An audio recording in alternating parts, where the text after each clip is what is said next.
This is Outside the Round with Matt Burrill, a Raise Rowdy podcast. What's going on, guys? Welcome back to another episode of Outside the Round with me, Matt Burrill. Today, a very special guest. He just released his debut album, Disappearing Days. He's from the great state of Texas. He knows his way around a hockey rink. That's right. And I'm excited to have him here. It's my boy, Brandon Walter. Yeah, Buddy, right, it's been a long time. How's life? Things are good, man. You know, just same old, just writing a whole bunch and posting videos and trying to get out there as much as I can. So I wouldn't even say it's same old because now you've got this debut album out. That's You've right. been in town for a while. I remember when Yep. you first got out here. It's been what now? A couple years? It's been like a year and a half now. Yeah, Full time out here. Full time out. Yeah, I moved here like last June. So yeah, I've been here for quite a bit now, and I'm enjoying it. Yeah, really am. How's it feel to have a project out in the world, a debut album with the team that you have, like Disappearing Days? It's from top to bottom. It's so authentic to you and your story and your writing from when we first met you. Sure, absolutely. Yeah, no, I mean, it's really a cool feeling. I mean, you know, when we first started, when I decided I want to do this music thing, like 2.5 years ago now, when I graduated, you know, we were just kind of doing the single game and trying to release what we could, and everything was like kind of random. It was just like what we could afford to put out, really. And so our first like kind of project is not really a project, it's just a collection of what we had, and it was called I Don't Know What I'm Doing Yet, because that's exactly, you know, what it was. But you know, I told Grady, my manager, Grady Smith, that, you know, I wanted to move out to Nashville, and he was game for it because he was out here already. And he's just like, all right, we're gonna write now, like, welcome to Nashville. And you know, I wrote every day for like 3 or 4 months when I first got here, and it was the first time I was like, wow, like I have a collection of songs now, you know, like to kind of pick from. So, you know, it was a huge gamble, and I'm just so honored that Grady, you know, believed as much as he did in what we were doing, and, you know, was just so supportive through the whole process. And, you know, it was the first time we got in a studio with 12 songs in a week and a half, and like you're like, all right, we got to pump all these out. And, you know, for the resources we had and the money that we had at the time, like I'm just so proud that we were able to, you know, put it together. And, you know, this year, you know, found out that some people cared about it. So, you know, that it's pretty awesome. I'm really proud of you know, just the people that I've been able to work with, and, you know, get myself to sitting right here. So yeah, dude, absolutely, man. Well, we're happy to have you on here. So 100%. Take us back. You're from Texas, but you bounced around a little bit playing hockey, for right? sure. Yeah. So yeah, no, I played hockey for like almost 20 years, something like that. So it was a long time, and I lived a whole life before this. But yeah, so I grew up in Dallas, and you know, you play youth hockey as long as you can in Texas, and then you kind of got to move away, and, you know, you kind of top out at a certain point. And so I moved to Cleveland when I was 18, and then when I was 19 turning 20, I moved to Philly, and then I was 20 turning 21, I lived in Odessa, back in Texas, out in like way west Texas, which is playing hockey in in Odessa, in high Texas. school football capital, Friday Night Lights country. We got to see a game too. We got to be like on the field for it was Mojo versus Odessa High School, so it was like a big, you know, rivalry. It was pretty sick. But yeah, so I did that, and then got recruited to go play in college up in Chicago. So I lived there for 4 years, and then I moved to Austin right out. I would just miss Texas so much, living in Chicago, you know, especially during the time I was there. I mean, it was like COVID and just like a bunch of stuff like going on in Chicago. And I was like, all right, I got to get south, you know, like I got to get out of here. Yeah. But so I went to Austin, had a great year. And that was my first year kind of, you know, diving into this whole music thing. And then I'm, you know, been in Nashville now for a year and a half, and it's been awesome. What have been some of the biggest differences that you've seen coming from a music city in Austin? Sure, they always say keep Austin weird. It's got a lot of character, but different character than what we have here in Nashville. Yes, so absolutely. what were some of the adjustments of going from one music city to the music city? You know, yeah. I mean, I think like I made a lot of friends in Austin, and, you know, a lot of new friends for me, because, you know, when I got there, I had my roommate that I was with, and he, you know, works at Oracle, shout out Pat. But, you know, he wasn't doing music, and I was just kind of like playing on the street and doing open mics and trying to meet as many people as I can. And then, you know, eventually got to play at this one place called Saxon Pub, which was like, you know, a place that I like to call home now in Austin. And so, you know, it's different for sure. Like, I'd say the just the scene is different. I think the live music scene out there is so important, as it is here, but it's just different. You know, it's like, it's kind of a tighter knit group of people, and you really have to like know somebody to kind of get into that Texas scene. You have to earn it, really. And in Nashville, I mean, there's just so many people doing the same thing, which is a great thing and a bad thing. I mean, it's a lot depends how you look at it. It's a lot of bars too, to where there's so many and multiple stages in every bar. In every bar. What do you do? Was it a lot of covers, or does Austin kind of embrace when you're playing out doing the original thing? I mean, yeah, Austin still has bars that are playing cover sets, like 3-hour sets, like they do here. But I was just focused on kind of doing my own stuff, and when I was like doing street stuff, I would mix my stuff in with covers, and like private shows were covers and whatever. But I really tried to, from the jump, focus on what I was writing and try and get that better and see if I can connect with people, and if not, then move on and make another better song. And but here it's been awesome. I mean, I feel like Nashville's kind of been like a home base for me. So I played like maybe 4 or 5 shows here in Nashville since I've been here. Like for myself, I'd say, like I've done, like we did that round, done some rounds here, which has been a new thing. It's not a huge thing in Austin, rounds are, but it's been really awesome. I think the biggest thing that I've really enjoyed moving to Nashville is the writing scene out here.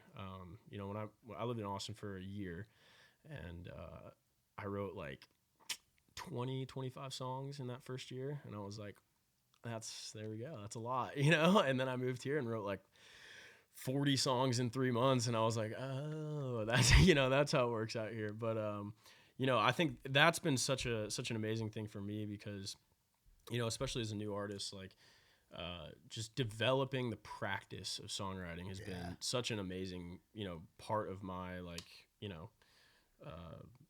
improvement, I'd say.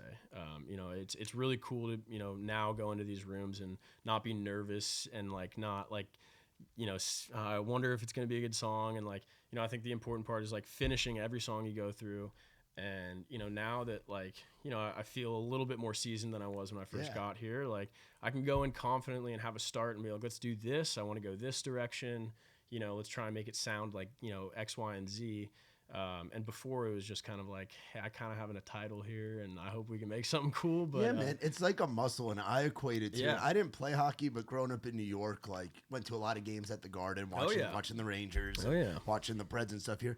People don't realize how hard it is to ice skate, and how you guys practice skating at such a young age, and you practice skating all the time. Guys in the NHL still are doing that's like the core of it. I feel 100%. Like songwriting and playing guitar is part of that, where it's something that the fan might take for granted. Like, of course they know how to write songs, of course they know, but it's something that you keep working on and keep practicing all the way through your career. That's absolutely right. So that's how, like, looking at it, like just transitioning from like hockey to from being an athlete to being an artist and being a musician and being a songwriter. You're getting more reps out here, so of course you're going to grow. No, absolutely. I mean, it is funny, like when you tell your friends that just aren't in this scene, which is most of them, you tell them like, oh, I'm gonna go do music, and it's like sounds pretty insane to most people, and it kind of is if you think about it that way. But like, I really look at music or anything you're trying to pursue. I mean, I learned a lot coming from hockey, and failing, succeeding, hardships, like there's so many things that translate from just practicing every day at something into this music thing, which is like, if you decide to do music, you might as well just go as hard as you absolutely can, like, and practice and write every day, sing every day, play guitar, pick up the guitar for a couple hours every day. I mean, there's no point in just like kind of trying it. It's like, you're doing the impossible, a lot of people say, but it really does become possible when you put the hours in, and you can start to realize some of that improvement, which has been such a cool thing, and feeling like just you have the babyest amount of control in what you're doing, especially in something that's so like so variable like music. So no, it's been great, and I think I've luckily been able to take a lot of lessons learned in hockey and translate them here. I mean, like the crossover is pretty hilarious. There's so many guys that came up as athletes. Like yeah, man. Brett Young was a professional baseball player that had to have a shoulder that couldn't be fixed by Tommy John, and then he started picking up a guitar. Exactly. You know, there's so many 100%. guys that have that story of coming from that sports world, and I think it makes touring a little bit easier because show day's game day, bro. Yeah, man. Yeah, absolutely. It's this. I mean, it's the same thing. Like, really, like you think about like when you're playing junior, right? Is like it's. I guess the best way I could describe it to someone who doesn't know what junior hockey is, it's like kind of like JUCO baseball or like semi-pro hockey, but you're not like getting paid. It's just like everything's paid for. You're on the road every weekend. You're sharing hotel rooms with the boys. I mean, it's like, you know, the worst teams that you're on, like you have, you know, kind of a, you know, crap. Can you say crappy? Yeah, you say whatever you want. You have like a little shittier bus, and then you move up to like a, you know, by my last year we had a sleeper bus. We had actually Reba's old tour bus, which is kind of funny, in Odessa, and you know, the rooms get a little nicer, and the venues, the rinks get a little nicer, and it really is the same. I mean, being on the road in hockey is like almost the exact same thing as being on the road in music, and you know, luckily I had, you know, quite a few years under my belt before I went on tour. I love this story. Went on with Kashus Culpepper's first tour, and we got a text from Cole Calfee, the TM at the time, and he was just like, "All right, Van's here," and he sent a picture of a minivan, and I was like, "Let's go, dude!" We all packed in there and just got after it, and you know, it was like weekend trips, so we'd come home back to Nashville. And, weekend warrior. Yeah, it was so awesome. And then you get in the Sprinter vans. I haven't been in a bus yet. I've walked around in one before. It'll get there. You know, we're getting there. We're working on it, but you know, that's definitely the next thing to achieve for sure. Yeah, and you talk about being on the road with a guy like Cash. You've gotten to be out with Wyatt Flores, Evan Holner, Liam St. John. Yep, absolutely. There's a cool crew of guys and girls that are like in your world sonically and like in that world of like Grady's homies too, where like you look at what like Julia DeGrazi's doing or what the Low Gap Boys are doing or Max Allen. Like it seems like right now for you to be putting out the record that you've put out, it's right now Nashville's embracing this style and this sound, and there's so many of you guys and girls coming here at like the exact same time. It's special, man. Yeah, no, absolutely. I mean, it's been such a wonderful like group of people to be surrounded by like every day. I mean, Max was literally at my house last night. I lived with Evan. He just got a new house, so. You know, he's at the house right now. They're just writing with the guy, and but yeah, I mean, it's been so great to just, you know, be in the same world, be in a new city with a bunch of people that it's all, you know, they're in the same shoes as I am. Everyone's trying to write, everyone's trying to grow, and you know, the grind, it doesn't stop, like, you know, everyone says, but like really, I mean, it's great to like be able to call somebody one day and just be like, dude, like today, like what's going on? They're like, yeah, dude, it's like it's the same, you know, it's the same for everybody, and there's such wonderful music coming out of like kind of this, you know, independent mindset that you know, a lot of guys are coming to town with, which is so cool. And you know, when I first started doing this whole music thing, before we had a record deal or anything like that, like Evan really took me under his wing and, you know, helped me out by getting me on Cloverdale and put my music out there. She's a family, man. Dude, the Clover Cult. Oh yeah. The Clover Cult. The Clover Cult, baby. Yeah. That's the group chat's name. But yeah, it's been great. I mean, you know, like they've been so helpful in just, you know, the development of this music career. I mean, there's so many pieces that go into it and so many things to be, you know, wary of. And, you know, Evan is like the, you know, the king of independent music right now. The Godfather, bro. Yeah, he really is. He really is. Yeah, and he's, you know, he works so hard and he crushes it like every time. And you know, he's so creative and he's just got a cool ass sound, man. And you know, so very lucky to call him a friend. And yeah, I mean, you know, you mentioned Wyatt and Cash, like those guys are just crushing it. I mean, they're just doing so good, and it's so cool to like, you know, start with some of these guys and just see how far they can get and how far they're getting, you know, like they're just continuing to crush it. And you know, it's been such an honor to just be part of that crew, you know, the new crew in Nashville, I suppose. Yeah, man, because you see different classes come in. Like I've been in town for 7 years now, so like I moved here around the same time as as like the Dylan Marlows and the Ella Langleys and like the Trey Lewises, and like the class before me was like the Muscadine Bloodline guys, the Luke Combses. And I know you've gotten to write with Gary and collaborate with him, and he's another. If we're using the crime families, the Familia, that's right. Another one of the dons of like the families of independent. It's kind of, it's definitely country, but some would call it Americana songwriter. Sure. Gary Stanton's on there too. What's it been like having him as like a collaborator and like a brother type figure? It's actually such an honor. I mean, music is such a funny full circle thing. You know, it's random. It's not like ever intentional, I feel like. But, you know, Evan and I, like the first time like we hung out in Austin, it was like maybe our second time hanging out. We like posted a Muscadine Bloodline song, "Me on You," and you know it did pretty well or whatever on Instagram. But like, but it's just so cool to be like, you know, Grady's just like, "Oh, hey, you want to go write with, you know, Gary from Muscadine Bloodline?" I'm like, over at the Amber Sound, baby. That sounds pretty cool. I'd love to. So you know, it was a great day.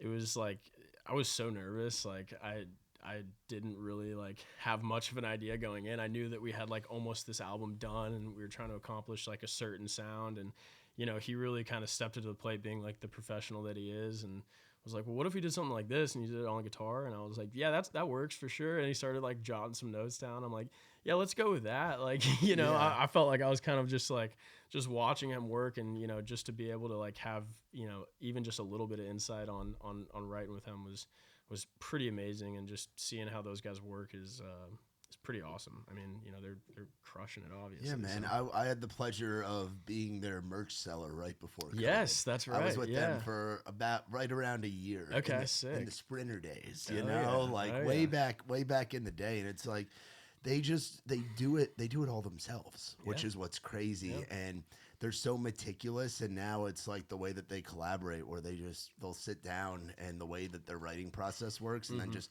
going downstairs and recording something. Yeah, man. So you talk about the process of you and Grady going in and doing this record. Sure.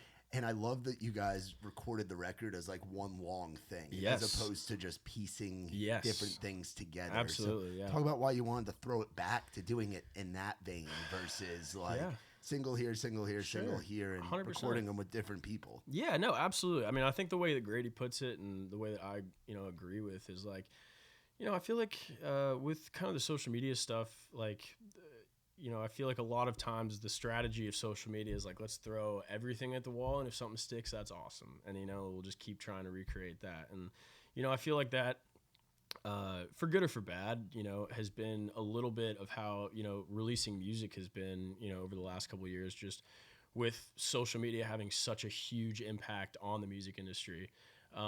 And, you know, it wasn't like, it wasn't not working for us, but it wasn't like doing anything crazy for us, you know? And, you know, we're still new to the game, so we're still learning. And, you know, when we were talking about, you know, making our first album, when, you know, maybe we like weren't ready for it or whatever, you know, like, you gotta like take as many swings as you can. 'Cause like, you know, I graduated at 25 and I'm 27 now. And it's just like, you know, times, you know, I'm in a good spot, but like times like feels a little ticking when you graduate at an age of like 25 and you're like, oh shit, like I gotta pay bills and like be an adult now. Oh, you're adulting, bro. Yeah, 100%. Yeah, absolutely.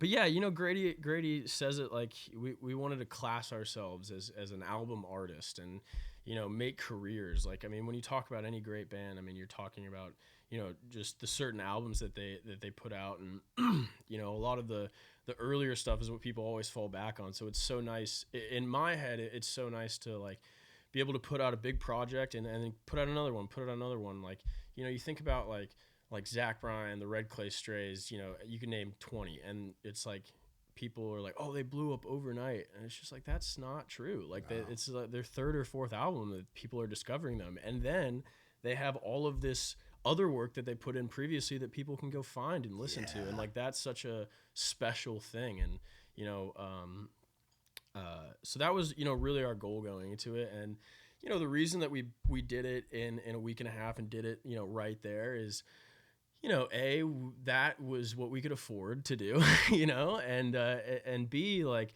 we did it. It was our first time doing live tracking. So, you know, it was our first time having session artists, and like, you know, some of the best guys in Nashville came through and played on that. And you know, one day we had Kurt Ozon coming in. Oh, just ripping Brother around. Kurt, Yeah, it was Brother so Kurt. sick. I mean, it was an honor to have him there.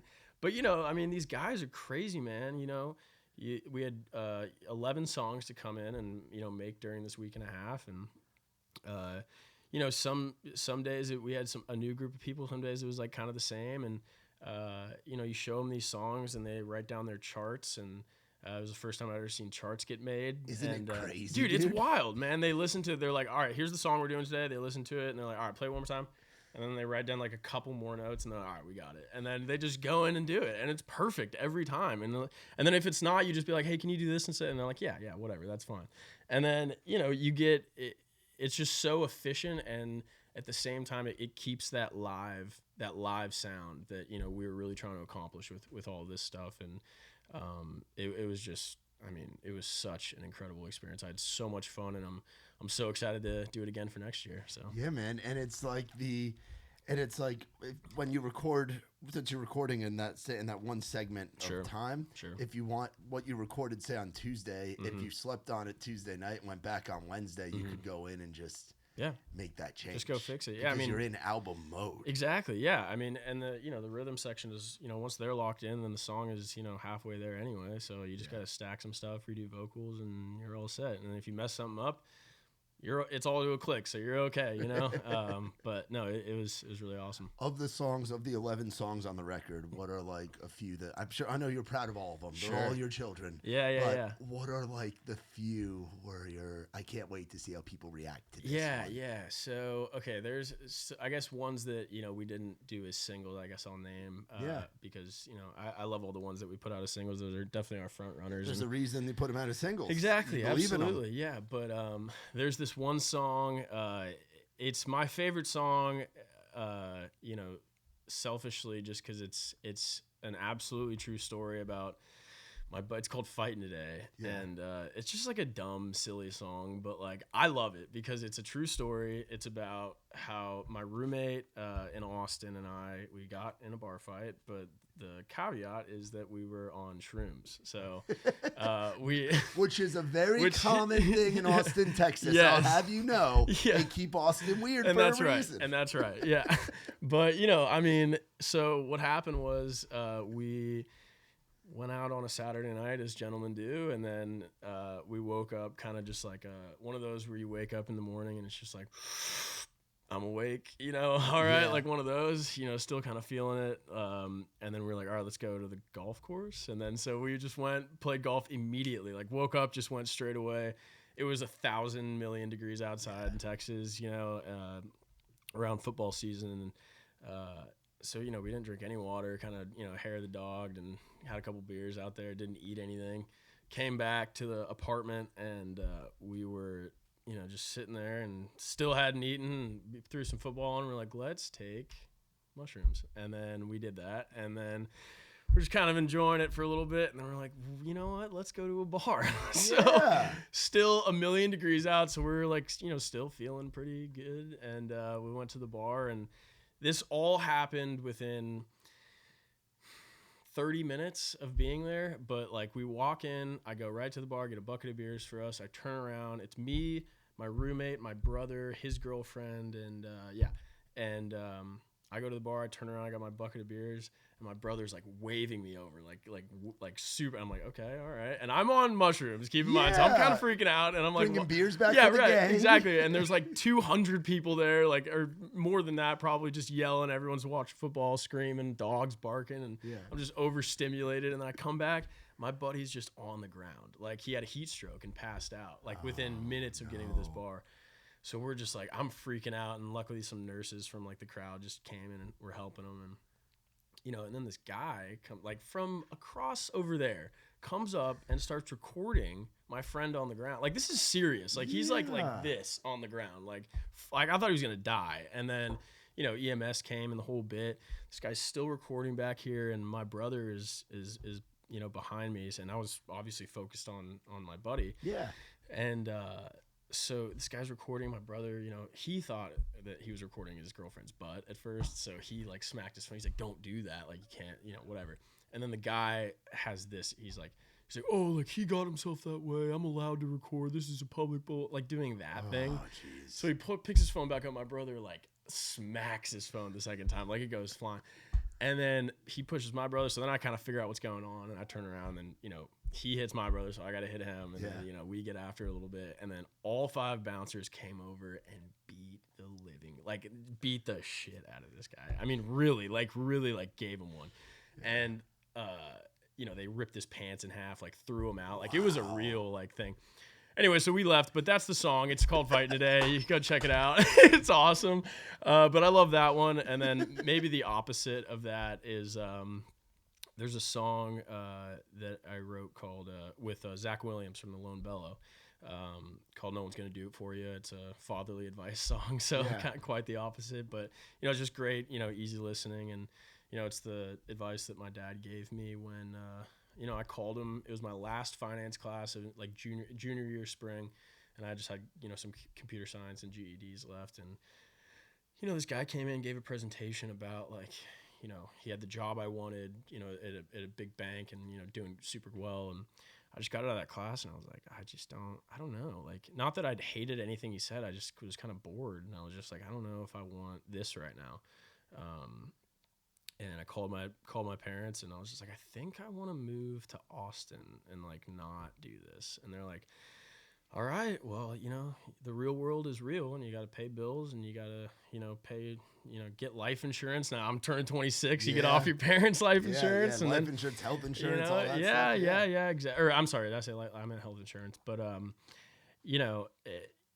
his advice was basically like, do what you want to do. No one's going to do it for you. You got to figure it out yourself. And, so we wrote a song about it and it was a cool thing to go write with Zach. I mean, they have such amazing music, the Lone Bellow, and, it's been great to just like kind of be in their vicinity. And, I showed up and all his kids are just running around and I was like, let's write like a nice little advice song, cause while his kids are there too. While his kids are there. And cool. I'm just like, let's do this. I like that. And he was really in for it. And then I'd say like my last favorite one is a song called Pathetic. It's, just a nice love song about, a girl I was dating. And, it was just kind of the first time I was really, really in love. And it was really nice because it was just the first time I'd been in a relationship and, I could see a future, could see like, oh, maybe I could, marry this girl. And that was just such an amazing feeling that, I tried to convey in this song. And it's called Pathetic because, I just felt like I could do anything for this girl. Yeah. And, that being in love kind of feels pathetic sometimes. Oh, it does, so, for sure, man, for sure. And that's the last song on the project. Is that done for a certain reason? Because you started out with Pipe Dream, which is cool too. I love that that's like the first track. Like for people who hadn't heard your stuff before, if they're clicking on the record and be like, oh, what's this Brandon guy all about? And for that to be like the first one, do you have that as the opening and closing of the book for a reason? I'd say so, yeah. So Pipe Dream is one of my favorite songs to play live, like just hands down. It's a song that I wrote before any of this. Like this was like a song I wrote in college, and to think that it's on our first project and especially the first song on our first project is really just a cool thing for me. Because the co-writing scene is so cool, and to be able to like collaborate with all these different artists is awesome. But to have something that's yours is really nice. So. Anyway, yeah, that song it's just about, deciding to kind of, take this music journey and, take it seriously. And it feels like, the odds are against you for a lot of it, for all of it, and, to stay above water, I was bartending and, that's, a huge part of the song. And, just to say like, hey, I'm going for this and like, nothing's going to stop me. Like, it's I feel like that's a powerful thing for anybody to hear, and especially when you're doing something as risky as doing music. You're betting on yourself, dog. 100%. You're betting on yourself, and you're very you're a very bright guy. Like you're very well spoken, and I can tell like you're very strategic and cerebral. Grady is as well, knowing Grady as well as I do. Of course. So Disappearing Days. Sure. What made you want to go with that as the title track? Because I love that as the title of the project. Like it is a cool, alliterative, for sure. type of thing. We actually had that title before we went in to go write that song with Gary, and we kind of pitched the idea to him when we were singing or writing that song, and we're just like, this is the project. We don't really know like what song we're gonna write today. He goes, let's just write that. Let's just write that. the title. Good way exactly. As a songwriter. Yeah. If someone comes to you and says, hey, the name of the project's gonna be this, but we don't have the song yet. Try and write the title track. Yeah, exactly. Smart. Right. Yeah. Gary Stanton, baby. 100%. I love it. Yeah, absolutely. So it's a song about just literally my life experience so far. I mean, like I said, I started college at 21, graduated at 25, and when you're getting into the world at the age of 25, especially jumping into music, you feel pretty behind the 8 ball, especially when anybody starts music, there's nothing going on for you. You got to figure it out. Yeah. And that the process of figuring out is, a process I'm still living in, and probably will be for a long time. But,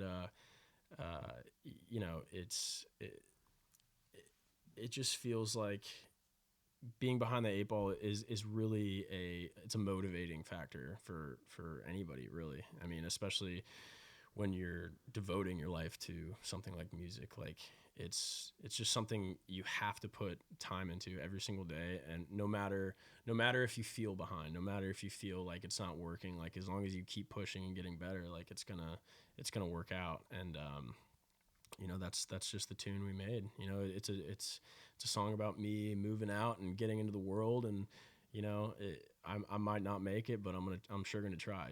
So dude, that's awesome, man. What do you like doing when you're not doing the music stuff? Because you're on the grind, and you have been since you got here. Oh, yeah. But when we're unwinding, when we're not out doing shows with the boys, or we're not writing, or we're not talking about music, which to me is one of the hardest things. You hang out with your buddies in town, and everybody's in music. That's right. I struggle with it too. That's right. Yeah. You find music is always the conversation and stuff, but what do we like to do when we unwind? Like, we're not on the clock. I don't have a illustrious life. I go to the gym. I play golf. I'd say that's my biggest pastime. Favorite courses around here, because we have a lot of them.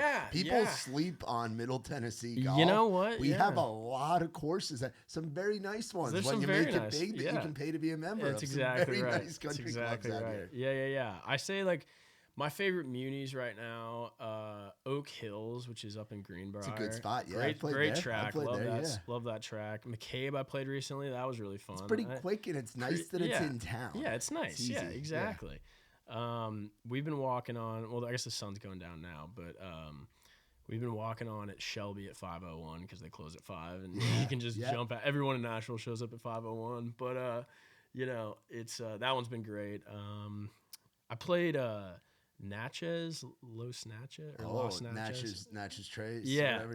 I played that. It was like my first country club or whatever. Nice. I played. It was good pretty spot. cool. Yeah, I had fun. Get a couple number ones, bro. Absolutely. Yeah, 100%. But I got to check out Hermitage. That's the one I want to. Hermitage is cool. The Hick is pretty cool. I ball on the budget of playing the munis as well. Yeah. I love playing Riverside. Riverside's lit, dude. I live right next to it. Really? So you're like right out here. That's awesome. Yeah. Have you done Pebblebrook yet? Pebblebrook. Oh yeah, I have. Yeah. There's never anybody on the course. Yes. You feel like you're gonna die in the golf cart. There's cliffs. There's the tunnel. You're hitting. It's 100%. Oh my god. That's not bad. Like $35-$40 golf. I'll take $35 golf. Well, I'll tell you something about Pebblebrook. So so Max Allen and I actually went out to Pebblebrook one time with his manager Chris. Yeah. And there are hills, and there's lots of steep hills. Oh yeah. And mountain golf carts, as I learned, do not have the self-stopping. So, we were humming down some of those hills, and we get to this place, and I mean, it was like, I don't know, it was like 75 or not 70. It was like 60 something bucks for this course, and I was like, Oh, it was 60? Yeah. What day of the week were you going? I don't know. It was a weekend. It was probably Saturday. I was going to say, I've gone on there for like 30. Yeah. No, right. And I feel great at That's 30. what I was expecting, but we walk up to this place, and there's like all these signs around, and it's like, be careful on the carts can kill, and we had to sign a liability when we get in there, and I was like, what is going on? I've never seen this before in my life. And then, we get on the course. I can't even say I was drunk. I had like 4 beers, I think, 18 hole. So it was like nothing. And so, I was humming down some of these hills, and on 8, we're going to 18. There's this giant hill going down. And, I was just kind of let it go. There was no governor, so we were just letting it go down. And I like barely touched the brakes, and we freaking flipped the cart on accident. I bet Buddy's flipping at Pebblebrook. I felt like, because the whole time we were just like, this is like, frick this course. Like, we're not like more sand on the green. Yeah, exactly. Yeah, it was like not that good and like whatever. But then, I learned my lesson really hard, and Max was sitting right next to me, and I just felt so terrible. I was like, I could have killed this kid. Like really, like we were going pretty damn fast, and like, it just went. And we hit a tree and flipped, and we got it back up, and it was smoking. And then, so if you're trying to calculate your prices for your next Pebblebrook visit, if you flip a card, it's only like $700. So just check it out, man. Be careful out there, bro. We'll have to get on the links sometime. Yeah, dude. Maybe not Pebblebrook. No, we go to Riverside. Yeah, we'll go to Riverside. Especially right now, those off-season prices are good. Yeah, dude. Yeah, Riverside's great. It's a nice little track, and it's relatively easy. It's very open. You don't lose your balls. Yeah, it's great. I shot a 79 last summer. That was the first time I broke 80. It was Riverside, so like. Whatever, but still, I shot a 79. Have you done like golf outings and golf tournaments yet? No, not yet. There's a bunch of them out here where I'm sure you end up playing on some. Yeah, I hopefully soon. I think I got invited to one, and I just couldn't make it. I was pretty choked about that, but yeah, no, I love golf, man, and I've been playing men's league hockey as well. Oh, okay. There's a C league and a B league. I'm trying to find Is that the one the Big Loud's in? The Big Loud Beauties? Yeah, they're in B, I think upper B at Centennial. Yeah, but I've heard about them, and like Joey Moyes out there, I think, playing goalie or something. Is he? Is he really? Joey's like the captain of the damn team. I didn't know that. Yeah, no, I've heard about this team, man. Before we had signed our record deal, I was just like, man, I'm gonna go play against these big guys and just bully them into a contract, But no, it was it's been great. I mean, it's just nice to like put the gear on again. How often is the men's league stuff? It's like, I mean, it's once a week. There's like 3 seasons a year, so it's like once a week, and I'll play like maybe once or twice a month, just like to jump around and have fun. But it's cool. Like there's a lot of guys that are kind of like learning to play and like whatever. So it's just like fun to like not really care and just get out there, and everyone's really nice, and it's been a nice little experience just is to it have like contact beer league hockey like you see in Canada? No, but like beer league hockey in Canada, that's where you get some of the best. Oh yeah. If you want to watch hockey fights, watch a beer league hockey game in Ontario. I don't fight anymore, but sometimes the old guys get a little upset because I'm just a young gun coming in there, fresh out of college, and some of these guys are like kind of just starting like in the last 5 years, so. It's fun. I think it's great, but sometimes guys will get a little upset. Do you get out to a lot of Preds games? Have you been? I've been to one Preds game. What'd you think as a hockey guy? I think it was sick. I think they put on a nice presentation. I love that they have the live band going, and that's pretty sick. Very Nashville. Yeah, very Nashville. Yeah, exactly.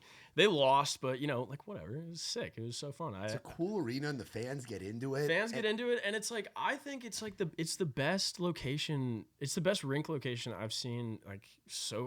In person at least. I mean, you can pregame and postgame right outside the doors of Bridgestone. I mean, it's perfect for an NHL team. I mean, it's really awesome. So yeah, man. Have you been here when they've been in the playoffs? No. Playoff Preds, bro, is wild. Yeah, because they put like a beater SUV or like a Jeep or something outside of the arena, and before you go in, they have the hammer. They have like the big like sledgehammer, and all the fans can take turns because they call it Smashville of hitting the. Oh, nice. Oh, like the ding. Yeah. Well, not even hitting the ding. No, like you hit the car. Oh. Like you're the fans are smashing a car before going into the rink. That's cool. Like taking turns swinging a sledgehammer. Oh, I didn't know that. Yeah, that's it started awesome. a few years ago when they were in the. That's like 7 years ago now when they were in the Cup against the Penguins. They started doing that. Yeah, it's wow. mostly during like postseason time. Yeah, or if they're hosting a playoff game. I'll jump in on that. Yeah, that sounds fun. It's the energy. I always joke with people because all my friends in New York are like, man, Titans are bad. I'm like, dude, people don't really care as much. Like, it's cool. Like, I've seen the Titans in the playoffs down here too, but Nashville's a hockey town when it comes to pro sports. People get up for the Predators. Yeah, 100%. I'd say, and like the cool thing is too is like, I mean, especially as someone who did this for a long time, and like playing in Dallas is like kind of weird for people to hear for sure, but the Stars did such a great job with their youth programs, like putting money into Mike it. Modano, bro. Yeah, man. Yeah, absolutely. And he, they just did like there's more rinks in Dallas than there are in like most of the cities. Like in the Dallas Metroplex, like there's 15 rinks like within 30 minutes of each other, and so that was such an awesome thing. And all to say that Nashville is in a similar way. Like there's some great hockey out here. There's it's like a prep school, I think it's called TPH. Yeah. That a lot of good hockey players come out of, and even the junior Preds are pretty darn good. If I don't know how they are now, but when I was growing up, they were pretty legit, good. Yeah, absolutely. So, it's cool to see even the big loud thing. Like it's cool to see that there is such a hockey persona out here in the southeast. In the southeast, yeah, exactly. It's so awesome. I'm really enjoying that aspect of it. So we like golfing. We like what other things when we're not doing music? Let's see, pool. I've been playing a lot of pool. We've got a pool table in our studio right now. So my roommate Tyson and I, I think I've played like close to 1,000 games since I've been in Nashville. Have you gone out to the bars and played against people now? Yeah, I mean, Tyson and I were at Lakeside this weekend on Saturday. I think we played like 12 games in a row. Wow. Like that's our favorite. It's our favorite thing to do is go to the bar and play pool because we know that we'll be there for a little bit. So anybody who wants to play us, you're on. Yeah. You spend a lot of time in the East? Yeah, I mean, I don't really go out that much. I mean, with this weekend as an exception, but I don't know, man. I drank a lot in college and had fun. Like my thing is I've been sober for coming up on 10 years. Yeah, there you go. I'm still out at the bars. Yeah, for sure. All the time. Some nights when we're doing our business thing, I'm hosting the events. Yeah. But other nights, I just you have random nights where you just go out. I went to the Skinny Dentist for the first time last week. Dude, it was cool, and it's funny. We walked in, first person I see, freaking Max Allen. Oh yeah, Joe Jonas was there the other night too? Yeah, I saw that. I was like, Joe Jonas is there. Sierra Farrell's just hopping up with the house band. I'm like, this place has got it going on, man. Dude. Yeah. East was not the place to be when I first got here. Yeah, I was. Max texted me that night, and I was just like, dude, I can't get off my couch right now. Like, I can't go out. But him and this guy named Keller Cox, if you're familiar. Oh, I love Keller. Yeah. He's like the nicest guy in the world. Literally, Yeah, and but anyway, they asked us to go out that night, and I was just like, dude, I can't. But yes, there's some great spots in the East. Underdog's cool. Underdog's great. Ernie's is great. Yeah. I haven't been to. Wait, no, Ernie's. I have been to Ernie's. Yeah, underneath up, right next to Lakeside. They got a good little strip of bars right there. Yeah, by they Basement do. East. Yeah, absolutely. We went to and then Low Bars over there. Yeah. My buddy Tyson actually, he did break stuff by Limp Bizkit at the little karaoke room the other night. We'll have to let you know when our next Butt Rock night is. Because we do that full band. Shut up. We do a tribute to the last one we did was actually in collaboration with Nickelback when their Live in Nashville album came out. Yeah. So we put together a house band and we get country artists to sing. Yeah, man. Sing Creed, Nickelback, Korn, Limp Bizkit, all those songs. Good. So we'll let you know when the next one of those is. Even if you don't perform, it's just like it's one of the most degenerate nights that we have. For sure. And everybody just drinks beers and rocks out the 2000s hard rock. As you should. Yeah, I mean, it sounds like a great night. It is, man. I think Grady's been the one of them. As you should. Yeah, 100%. The chaos, man. So what are the goals now? Is I'm sure a goal for you coming in. What were the goals coming into this year? Coming into this year, I mean, man, so much. I feel like a lot has changed. Just on the kind of like, behind the scenes, it's been a big year. we signed our first record deal this year with Records and Sony. Which congrats on that. Yeah, that's a huge thank you very much. thing, man. Yeah, very very honored to be part of that. And congrats on finding one that you really vibe with and like, because you get a lot of pieces of paper put in front of you, but if you don't feel a certain way about the person putting the paper down in front of you, absolutely, then it's not worth a damn. No. But if you feel like you got the team and you got the right people around you, man, I can tell you they're big champions of you, man. Oh well, yeah, no, I mean it's really been an honor. I mean, yeah, and you're 100% right. I mean, when I first got to town, I had, not so many, but enough where it was just like, you go to a big record label and you go sit in the nice office and everyone shake your hand and talk to you for an hour, and then you get to the end and you're like, so what's up? And they're just like, well, just like blow up and we'll talk to you soon. And I'm just like, what? Like, what the hell? I could have written a song. Yeah, right. Yeah, exactly. That hour. But no. I mean, it really comes down to that. It's the people at the end of the day. And when we walked into Sony and met with the records people, we were just like, okay, like these people get it, and they understand what we're trying to do, because on paper, really, like all these labels are kind of the same. I mean, it's just who you can resonate with and who understands like the future vision of what you're trying to do. And you came in with a project. For sure. So you had to say, what are they, and what's the reaction, what's the room doing when you're playing them Disappearing Days? Exactly. Right. Yeah, exactly right. And,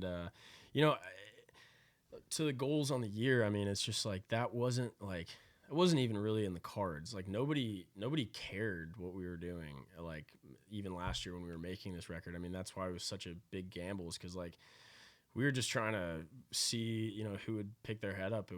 Once we said, hey, we have a whole album done that nobody has to pay for, we did it. But that was really that was a nice bargaining chip going into everything. But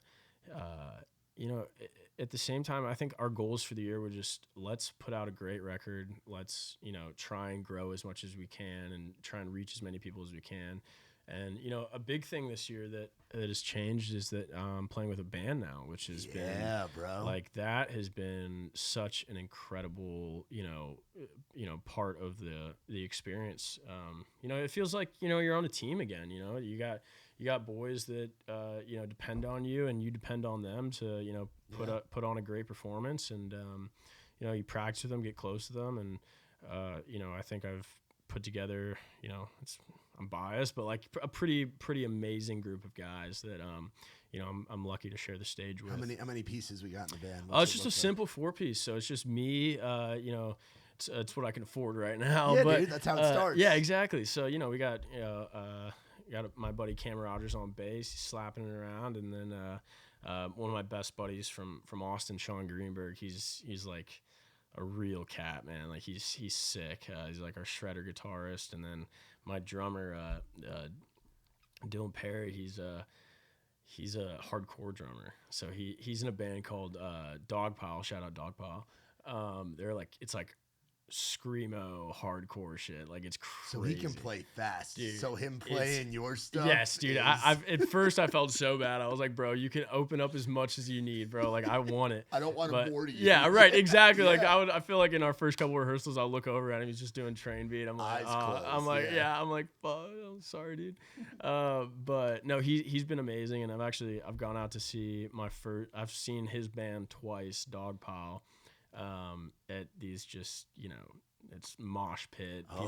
I got punched in the face my first show. It's like a turnstile show, bro. Oh, dude, it's that world. Yeah. Right? Oh, yeah. It's crazy, bro. But no, it's been such a cool experience to like, see other kinds of music. And Sean, my guitarist, he's he's a cat in Austin, and he plays all the jazz clubs down there, and he's been able to actually fill in on Kill Tony, the comedy thing, and in that band. Yeah, that's sick. But yeah, I mean, he plays with all those guys like around town in Austin, and going to see them at like, they started like 11:30 at C-Boys and played till like 2 a.m. Late night, yeah. Oh yeah, it's just like, it's the best musicians in like arguably the country. I mean, like some of them, like it's wild, man. It's so wild to see all these different kinds of music, and try and take little bits of it and put it into your stuff. And I'm waiting to write a song for Dylan to just like let him just have a 2-minute drum solo, go crazy. But yeah, no, I think that's been an awesome part of this year. But other than that, man, I mean, it's been writing a whole bunch and trying to, like I said before, just get better at it. Cause, I do feel a lot more comfortable, like I said, coming into these writing rooms and, being happy with what I'm walking out with. And it's been such an awesome experience. And, I'd say goals going forward is just, continue to grow the music, try and get on the road a whole bunch more next year is like my goal is to. Yeah. Or I know we have the record deal. You have a great manager, producer, champion, and Grady. Do we have a booking deal right now? Yeah, absolutely. So, back to Mr. Wyatt Flores, he was one of the first people I got to go on the road with. And, he has been such a, great person to look up to and, learn from. But at the same time, he, pretty much right away, like helped me get a booking agent, get on his team with Jacob Lapidus at CAA. Yeah. And we've been on that for, like almost 2 years. It was like, it was last January, if I'm not mistaken. But yeah, I mean, it's been great. And, this year was like, I'd say the big focus this year was, getting this record ready to go and writing a bunch for next year, because we're putting another album out next year. I love it. That Muscadine mentality has rubbed off on Oh yeah, 100%. After when those boys put out record one, yeah, they were like, we're only just gonna release records. Yeah, now. right, and exactly. Like, all right, boy. And they just now it's you get those. Yeah. So it's 100%. Like, why not, man? And yeah, if you love the process of doing it, yeah, and it's working, and you can put out something that you're proud of on a yearly basis. 100%. Why not? Yeah, exactly. Why not? Yeah, 100%. I mean, I think that was like. That was, when we first signed our deal and everything, and, we had this project ready to go, and, the label has a certain, strategy within putting their stuff out, and obviously it works. Like, they have some pretty incredible Sony. Yeah, you've Sony joined records a great team over there, roster-wise. Incredible rosters on both ends, and, so, they have a strategy, but at the same time, we were just like, this album is something that, we've had in the chamber for a little bit now, and we really want to put it out this year. And, they were a little hesitant at first, and, we were just like, hey, we'll give you another one. Like, it's okay. Like, we're not trying to rush the term. We're not trying to get more money out of you. Like, we just want to put more music out. We want to get music out to the people and grow this thing. 100%. Yeah. And, I think the best way to do that is just constantly be in front of people and, have more, chances at bat, to do that. So,